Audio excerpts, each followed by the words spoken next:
Welcome to Industrial Organic Chemistry. In this lecture, we will be discussing the purification of natural gas, crude oil, and also their products and uses.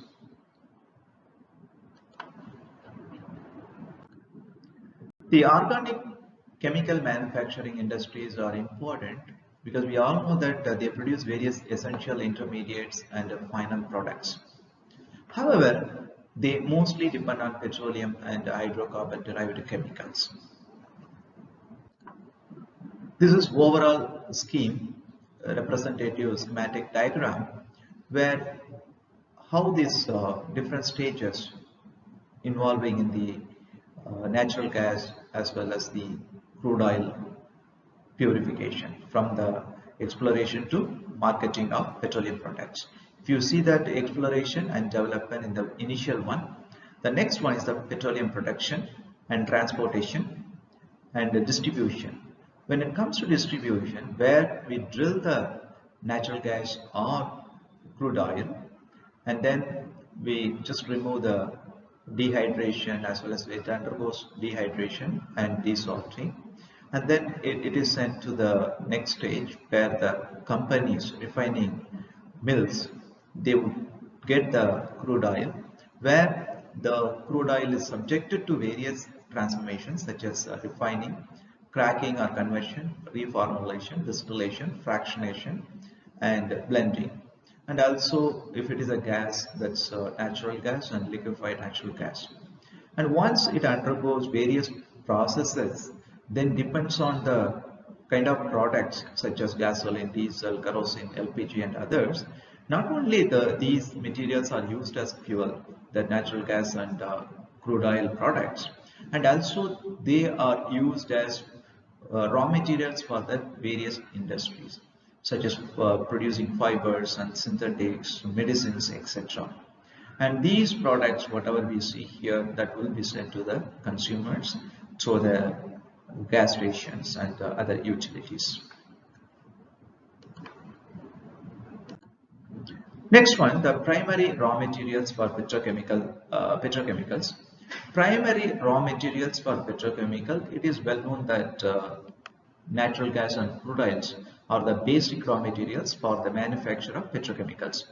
And the secondary raw materials or intermediates are achieved from natural gas and crude oils using various techniques. These may be light hydrocarbon compounds such as methane and ethane, heavier hydrocarbon mixtures such as naphtha, gas oil. Both naphtha and gas oils are crude oil fractions with different boiling ranges. Therefore, it would help us to separate without any issue. And apart from these natural gas and crude oils, there are other hydrocarbon containing raw materials too. We can see that such as coal, oil shale and tar sand are complex carbonaceous raw materials. In fact, these have been explored less relatively when compared to natural gas and crude oils. At present, crude oils and natural gas are extensively utilized, whereas this coal, oil shale and tar sand, they are considered to be a possible future energy and chemical sources, and because of the large deposits, due to the large deposits, they need to be subjected to various transformation before they become fuels and chemicals similar to those produced from crude oils. That's something like a natural substitute for the natural gas and the synthetic crudes from the coal, tar sand and oil shale. Particularly coal can be liquefied through the gasification and the process called Fischer-Tropsch method, that is carbon monoxide and hydrogen, the synthetic gas can be used in order to make various liquefied alkanes, hydrocarbons. Coal, when it comes to coal, is a natural combustible rock or solid which contains organic heterogeneous substance contaminated with a variable proportion of inorganic compounds. Most coal reserves are identified in North America, Europe and China, and also we are in India. We have a good amount of coal. The only difference is that the coal which is obtained in India, which has more ash content, that would hinder the coal gasification for subsequently coal liquefaction. Whereas in China, the coal is having a good amount of carbon content, therefore relatively easy for them to convert into the corresponding liquefied product through Fischer torch. And coal derived hydrocarbons are expensive than crude oils because we have to we need to subject them into various transformation. Therefore, that process time consuming as well as expensive. And another way to use coal is through gasification to a fuel gas mixture. When you subject to gasification, that produces carbon monoxide and hydrogen. This gas mixture could be further used as a fuel through the adopting Fischer-Tropsch synthetic route. One country, specifically South Africa, is currently utilizing this process. Oil shale. Oil shale is a low permeable rock made of inorganic material combined with a high molecular weight organic substance called kerogen. Oil shale also present in few countries in a large quantities. Therefore, heating the shale rock gives rise to the oily substance with complex structures. And one main drawback with this is that it requires many stages in order to extract the hydrocarbons from the oil shale. And another deposit is the tar sand. Tar sand or oil sands are large deposits of sand saturated with the bitumen and water. This is mostly seen in the Canada and other parts of world. So it is also another good future energy source. Now let's move on to the natural gas and the crude oils. Natural gas is a naturally occurring mixture of light hydrocarbons accompanied by non-hydrocarbon compounds. That itself shows that before we send it to the consumer end or some other as a raw material, we need to purify them. And of course, natural gas contains methane as a major portion, along with the minor composition of higher molecular weight paraffinic hydrocarbons that would vary from C2 to C7 carbons in their skeleton. But the ratios would vary considerably from one gas field to another gas field, even within the country. So natural gas treatment processes, it's very essential, like a crude oil treatment, to separate into different valuable products. Natural gas too, it requires a treatment process because otherwise it would hamper the end user's purpose. It carries a variable proportion of gases such as carbon dioxide, hydrogen sulfide and water vapor along with the hydrocarbon. Hence, these unwanted gases should be removed before we send it to the consumer end. Hydrogen sulfide present in the natural gas for domestic consumption cannot be tolerated because it's a poisonous in nature. Further, also it would corrode the metallic equipment used for the different purpose. And carbon dioxide is another gas which is undesirable since it would reduce the heating value of the gas and solidifies under high pressure and low temperature used for transporting natural gas. Its critical point is low, therefore it is obvious another disadvantage. Hence, the hydrogen sulfide as well as carbon dioxide both should be removed before we send it for the end users. Hence, to produce a sweet and dry natural gas, these gases must be eliminated and water vapor also should be reduced. Also, natural gas with a good amounts of heavy hydrocarbons should be converted as natural gas liquid. Otherwise, that would also give a lot of issues during the transportation. Acid gas treatment. Acid gases can be treated for the removal by one or more of the following methods. The most usable process are physical absorption, chemical absorption. When it comes to physical absorption, using a selective absorption solvent, where you can see that the absorbed molecule in the physical absorption, whereas physical adsorption using a solid adsorbent, because on the surface of the particular material, these unwanted gas molecule would get absorbed, unlike absorption where it takes inside. And the third one is the chemical absorption, wherein a chemical is used as a solvent and capable of reacting reversibly with the acid gases, because this has got a good advantage because it can bind with the molecule chemically and relatively weak bond. Therefore, it is easy to remove them once the process goal is achieved. Therefore, natural gas will be pure from these gases. When it comes to physical absorption, they use Selexol, sulfenol, rectisol processes, and these are known commercial processes routinely used. There is no chemical reaction between the gas and the solvent. The solvent or absorbent is a liquid that selectively absorbs the acid gases and excludes the hydrocarbon. That's greatness with this particular method. So when you have the solvent like a Selexol or sulfenol or rectisol, so when you purge the gases, that carbon dioxide, hydrogen sulfide, they would be trapped, and whereas the hydrocarbons would be let off. Therefore, it can be effective method to purify the natural gas. And the other one is the physical adsorption. Uses a solid with a high surface area. Therefore, maximum amount of unwanted gases can be accommodated on the surface of these solid material. Therefore, the final intended gas molecule would be free from these gases.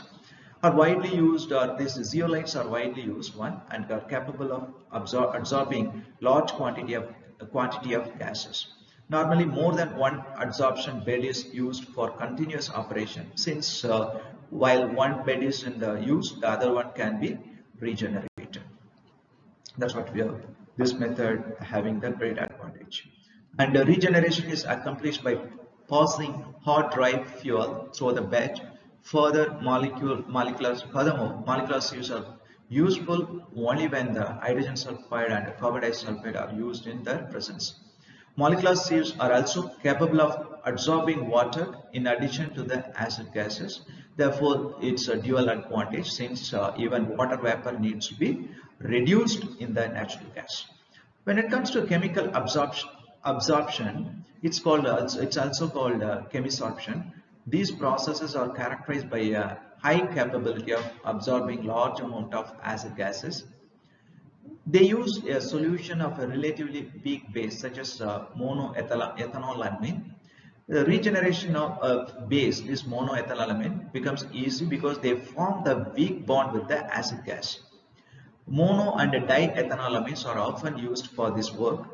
The amine concentration normally used between 15 to 30%. Therefore, the process would become more effective, and also the bases used here can be reused again and again, since they form the weak bond. Natural gas is passed through the amine solution to trap the gases as sulfides, carbonates, and bicarbonates. So, important properties of a representative liquefied natural gas mixture. The density is 27 lb by cf, and boiling point minus 158 degrees Celsius. Calorific value 21,200 BTU by LP, and specific volume that is 0.037 CF by LP, and critical temperature is minus 82.3 degrees Celsius, and critical pressure is minus 673 psi. And having seen the treatment of natural gases, now let's move on to the crude oil. Before we move on to the crude oil treatment, we must know the composition. When we drill the crude oil, it is not that only it contains hydrocarbons.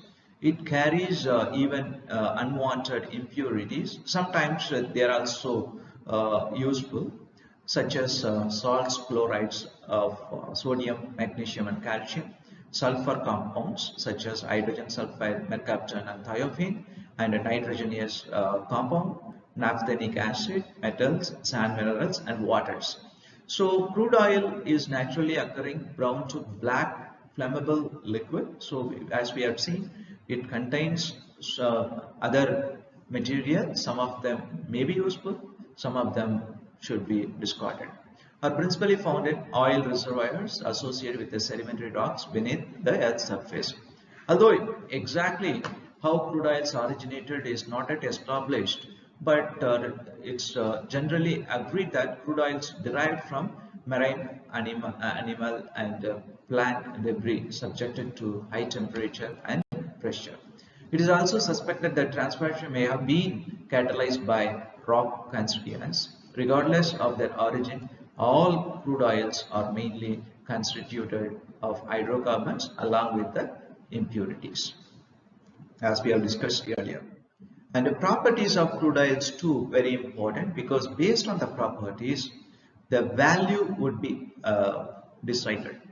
If, for example, crude oils differ considerably in their properties with respect to origin and the ratio of the different components present in the mixture, notably, lighter crudes usually yield more valuable light and middle distillates, and therefore it is in higher demand, such as gasoline and other valuable products, in case if it has less amount of the following contents, such as salt content, sulfur content and ash content. Apart from that, the other parameters which decide the quality of the property of the crude oil is the density, specific gravity and the API gravity and pore points. Let us discuss in briefly. So properties of crude oils: density, specific gravity and the API gravity. Density is defined as the mass of unit volume of your material at your specific temperature. Specific gravity is another useful unit used by the petroleum industry, which is the ratio of the weight of a given volume of material to the weight of the same volume of measured at the same temperature. The specific gravity is applied to calculate the mass of the crude oils and its products. Normally, crude oils and their liquid products are initially measured on the volume basis, then changed to the corresponding masses using the specific gravity. So one more unit is very vital for deciding the quality of the oil, that is API unit, American Petroleum Institute gravity. And this particular parameter is calculated using the following formula, that is API equal to 141.5 by specific gravity minus 131.5. Also, it is important to understand from the calculated values that low API value, it belongs to heavier crude oil or a petroleum product, while higher API gravity it conveys that it's light crude oil. So higher API is always favored over the low value, since the lighter crude has got a great benefit compared to the heavier crude. Now there are other impurities or contents present in the crude oil. We need to know how they calculate it. The salt content is expressed in milligram of sodium chloride per liter oil or in pounds per barrel. When it comes to milligram, it's in the liter, whereas in pounds means it's large quantity per barrel. So it indicates the amount of salt dissolved in water. Water in crudes is usually present in an emulsified form. So therefore, it needs to be removed. The high salt content in a crude oil would lead to a serious corrosion problem during the refining operation.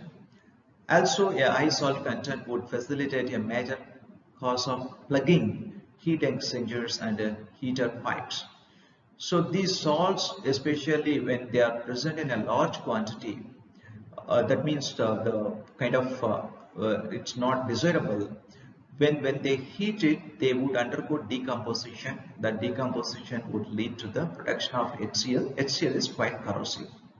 And notably, a salt content higher than 10 lb per 1000 barrel expressed as sodium chloride needs desalting. That we will discuss a little later. And the sulfur content, another important parameter that decides the crude oil property and also the value, sulfur content. Calculating the sulfur content in crude oil is vital, since the amount of sulfur present indicates the type of treatment needed for the distillates. To evaluate the sulfur content, a weighed crude sample is burned in an air during the process. Sulfur compounds present in the crude are oxidized to dioxide and then sulfur trioxide, finally titrated with the standard alkali. Therefore, it gives us the value of the sulfur content. However, there is no use of identifying during the process. It gets converted into corresponding hydrogen sulfide. Therefore, there is no meaning in evaluating it. But of course, sulfur would play a major role in terms of value of the crude. And then pour point. The pour point of a crude or product is the lowest temperature at which an oil is observed to flow under conditions of the test. Particularly long chain N paraffins ranging from 16 to 60 carbon atoms are responsible for near ambient temperature precipitation. In middle distillate, less than 1% wax can be sufficient to cause solidification of the fuel. Therefore, pour point decides the crude oil value. Ash content is another important parameter where ash content is more in the crude oil. Therefore, the value of the crude oil will come down. Hence, minimum ash content is a good property would increase. That means the quality of the crude oil will be good. This test helps to determine the amount of metallic constituents present in the crude oil. The ash left after completely burning an oil sample normally comprises of stable metallic salts, metal oxides and silicon oxide. The ash could be further analyzed for individual elements using spectroscopic techniques. Next is the crude oil classification. If you look into that crude oil classification, significant property differences are observed between crude oils as a result of variable ratios of the crude oil components. Crude oils can be arbitrarily classified into 3 or 4 groups depending on the relative ratio of the hydrocarbon classes that predominates in the mixture. The following details the 3 types of crudes. Paraffinic. The ratio of paraffinic hydrocarbons is high compared to aromatics and naphthalines. And naphthalinic, the ratio of naphthalinic and aromatic hydrocarbons are relatively higher than the paraffinic crudes. And the next one is the asphaltic. It contains relatively large amount of polynuclear aromatic. A high asphaltic content, a relatively less paraffins than the paraffinic crudes. Therefore, the paraffinic is the one thing which is a high valuable one compared to the asphaltic because it has more amount of the large number higher alkane product in this. And the composition of petroleum crude. If you look at the composition, the carbon is in a higher carbon and hydrogen. 83 to 87% is the carbon. Hydrogen is 11 to 14%. Sulfur is 0.5 to 2.5%. Still, the higher end may not be desirable. Nitrogen is 0.1 to 2%. And oxygen is 0 to 2%. And minerals and salts, it's almost negligible. That's 0 to 0.1%. But still, it can cause the damage. They use a huge quantity. Therefore, it is understandable that even less amount of salt the amount of crude they use that would translate into a higher amount of salt that can certainly hamper the refinery process. And now one can say what is the use of crude oil? We all know that the crude oil purpose is to use as a fuel. But other than fuel, you can see that in agriculture sector, the ammonia production, in turn it is converted into urea. For hydrogen ammonia production, you need hydrogen. That hydrogen is obtained from the hydrocarbons. And therefore, it's a huge quantity of hydrogen is required for the agriculture sector. Now we understand why when the crude oil price increases, obviously all the prices would escalate. The spike in the price, in fact, it creates unrest among the community. So polymer industry, all the polymers we can see in the next lecture, how the different polymers are produced from the hydrocarbon source as and pharmaceuticals. Various pharmaceuticals are also generated, and dyes, detergents and other useful products from the hydrocarbon material. And now, having seen the properties and also the exploration, and then that's a different classification of the crude oil. Now let's move on to the refining process. What is the first step in the refining process of crude oil? Dehydration. The dehydration is essential because when we drill the crude oil, it comes along with the water in the form of emulsion. So therefore, it requires some sort of treatment to get rid of the water. Water is not desirable in the petroleum products. So crude oil, it's once produced, may contain up to 15% water, which may exist in an emulsion form. In general, free water removed by gravity in the separator is limited to large water droplets. That's how they remove it. And next is the important process, desalting. Because what is desalting? Though the amount of salt present in the crude oil relatively 0.1%, since we use it in the large quantities, therefore the accumulation of salts present in the crude oil, that would be enormous amount, and that certainly would hinder the process and also hamper the equipments used for the distillation. Therefore, we need to ensure in the beginning itself to remove the salt completely, or most of them. So desalting of the crude oil will eliminate or minimize problems resulting from presence of mineral salts in crude oil. So ultimate thing is that if you have the salts of magnesium, chloride salts of magnesium, that during the heating at high temperature, that results in the magnesium hydroxide and HCl. So if you see the HCl is a highly corrosive acid that would corrode all the metallic parts used in the distillation process or refinery process. Therefore, it has to be removed. What are the methods one can adopt to remove the salts? There are few methods, but two common methods are the one chemical, the other one is electrochemical method. So using the hot water as the extracting agent. So electrochemical method, high voltage is in fact pause it, and therefore the salt can be easily separated. That method is quite prevalent in the oil refineries.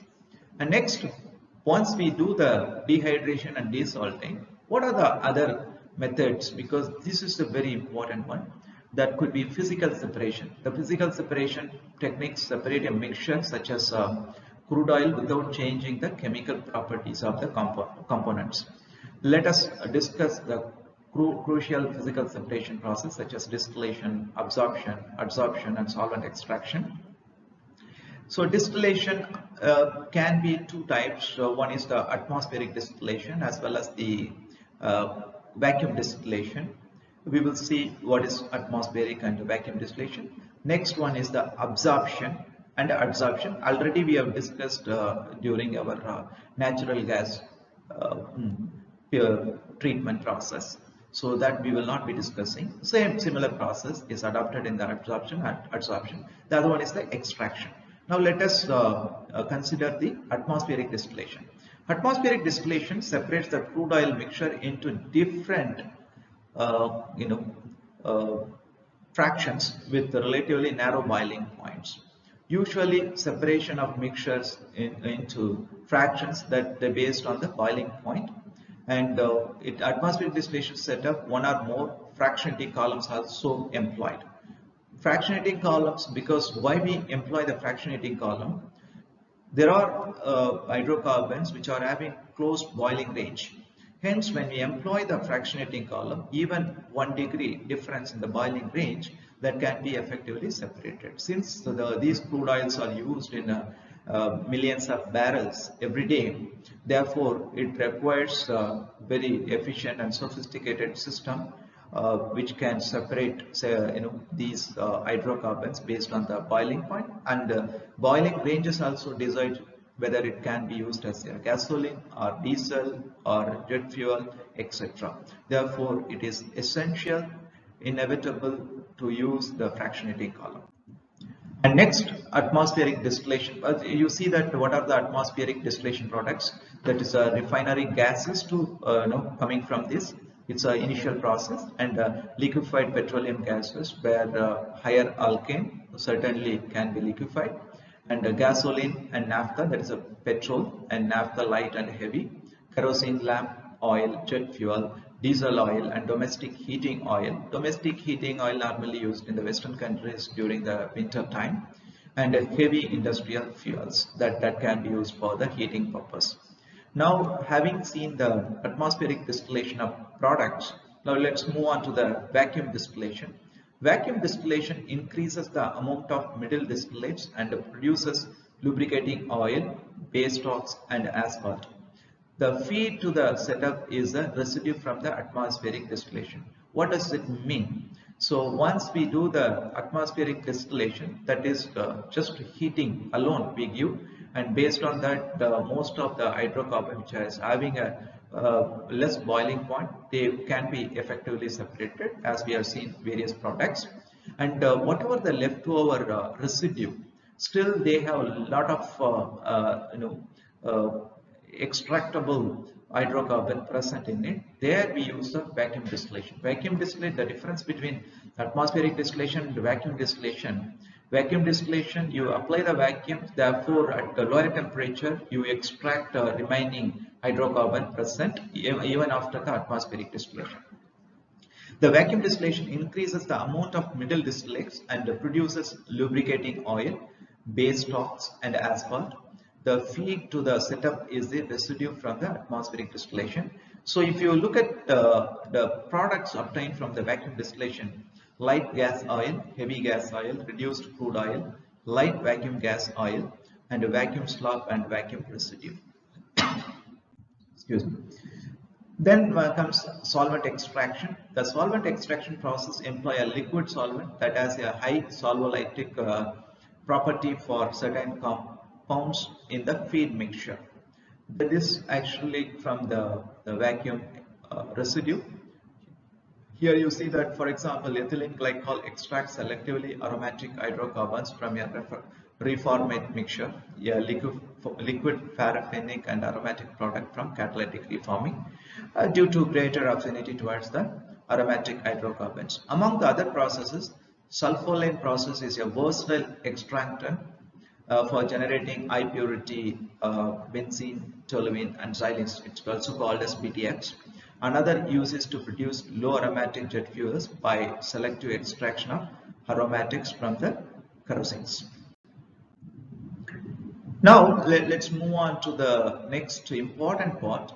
Having seen the basic separation process like a physical process, and then what we use in the physical process, and the initial separation like dehydration, desalting, and then vacuum distillation, atmospheric distillation, vacuum distillation, solvent extraction, etc. Now let's come to the important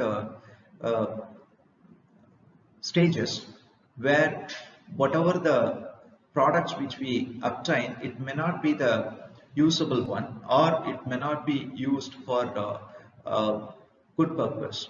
The product which we obtain may not be sold in a higher price.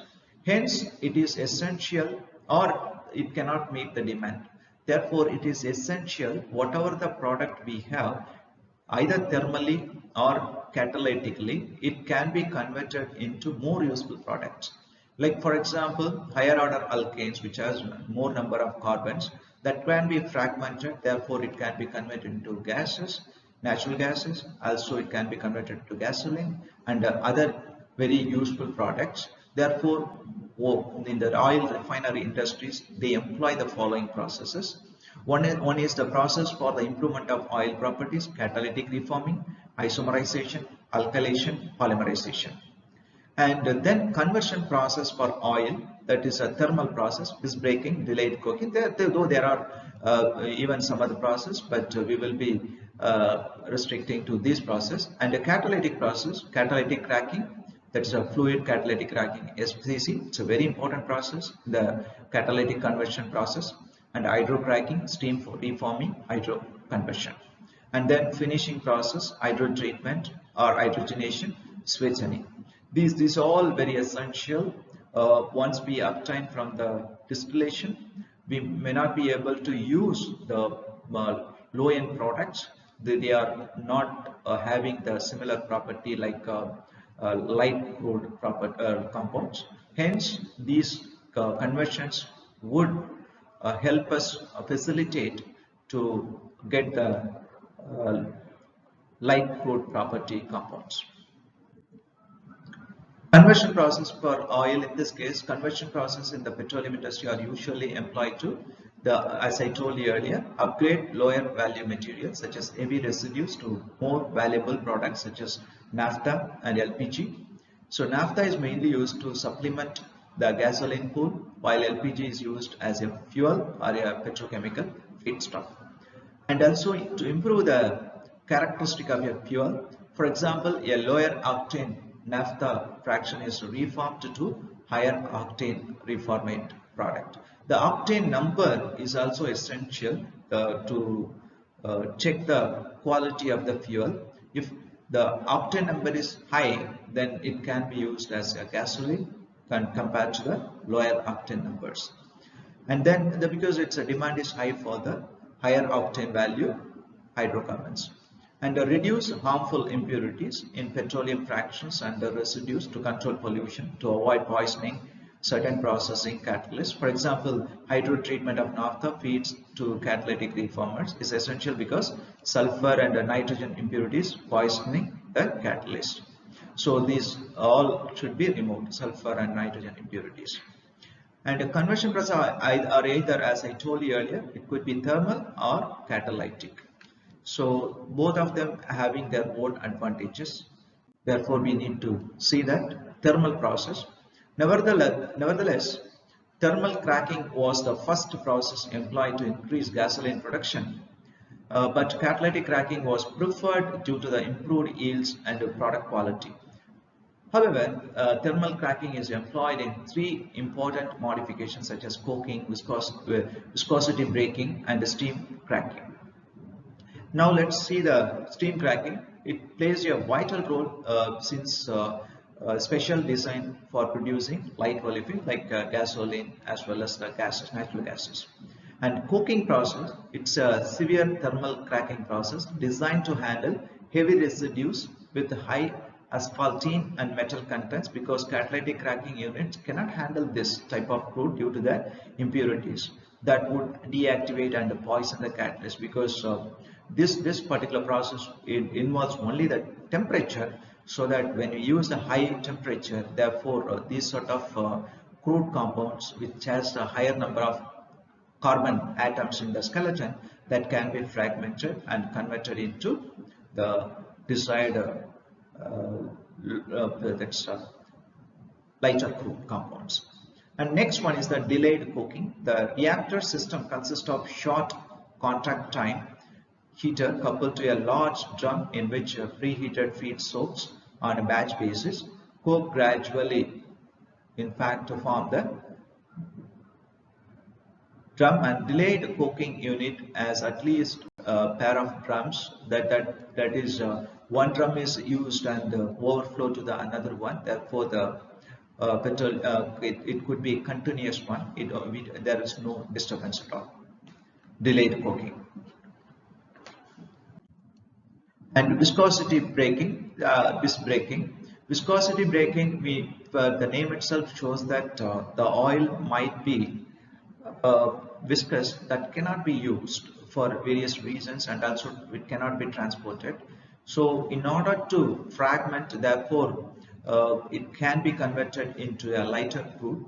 Hence it would be the quality also would be improved. At the same time, it would facilitate for the other aspects like transportations and usage. Viscosity breaking tries to achieve short chain molecules from a long chain feed molecules via thermally cracking, thus reducing the viscosity and the pour point of the product. In this process, the source usually contains a high viscosity, high pour point fuel that cannot be used or transported, as I mentioned, especially in the cold climate, because they tend to form the solidify. due to the presence of waxy material. Wax is a complex mixture of long chain paraffins mixed with aromatic compounds having long paraffinic side chains. So vis breaking is a mild cracking process that operates approximately at 45 degrees Celsius using short resident time. Therefore, one can get a lighter crude from this, and also viscosity can be broken, and the hydrocarbons can be made less viscous. And the catalytic conversion process, whatever we had seen so far, it's a thermal conversion process, only heat was applied. But in this case, catalyst is applied. It has got plenty of advantages because the process would be more sophisticated when compared to the thermal process, because catalyst can bring down the activation energy. In this case, catalytic conversion processes include naphtha catalytic reforming, catalytic cracking, hydrocracking, hydrodealkylation, isomerization, alkylation, and polymerization. In these methods, one or more catalysts is employed. In general, reactions are initiated by an acid-type catalyst that promotes carbonium ion formation, also to improve the product quality through hydrotreatment using heterogeneous hydrogenation catalyst. Catalytic reforming, the aim of this process is to improve the octane number of the naphtha feedstock by changing the chemical composition. When we talk about isomerization, reaction leading to skeletal rearrangement of paraffins and cycloparaffins, also important in raising the octane number, because higher octane number is always preferred in the industry since the value of the product is very high. And here the catalyst used is platinum catalyst. Even the straight chain alkanes can be converted into the branched one. Therefore, that would lead to the higher octane value of the product. Hydrocracking. If you see that hydrocracking, the long chain hydrocarbons can be fragmented. Therefore, it can be converted into gas as well as lower liquid yield. That is the product, gasoline. So you can see that the number of carbon in the starting bed is very high. In the presence of hydrogen, where we just fragment it, therefore we get the least number of carbon chain containing hydrocarbons that can be either gases or the lighter crude. And next one is the catalytic cracking. This is a versatile and flexible method. Its principal objective is to crack lower value stocks, that's a vacuum gas oil. In fact, catalytic cracking employs the vacuum gas oil, whatever the after vacuum distillation, the residue and also vacuum oil, they are fed into this particular system so that higher number of carbon atom containing hydrocarbons can be converted into a lower number of hydrocarbon, that is a lighter crude, and as well lighter crude, nothing but gasoline, petrol, and also middle hydrocarbons that can be used as various other important purpose. Catalytic cracking generates more gasoline of higher octane than thermal cracking. This is due to the result of the catalyst, which helps isomerization and dehydrocyclization reactions.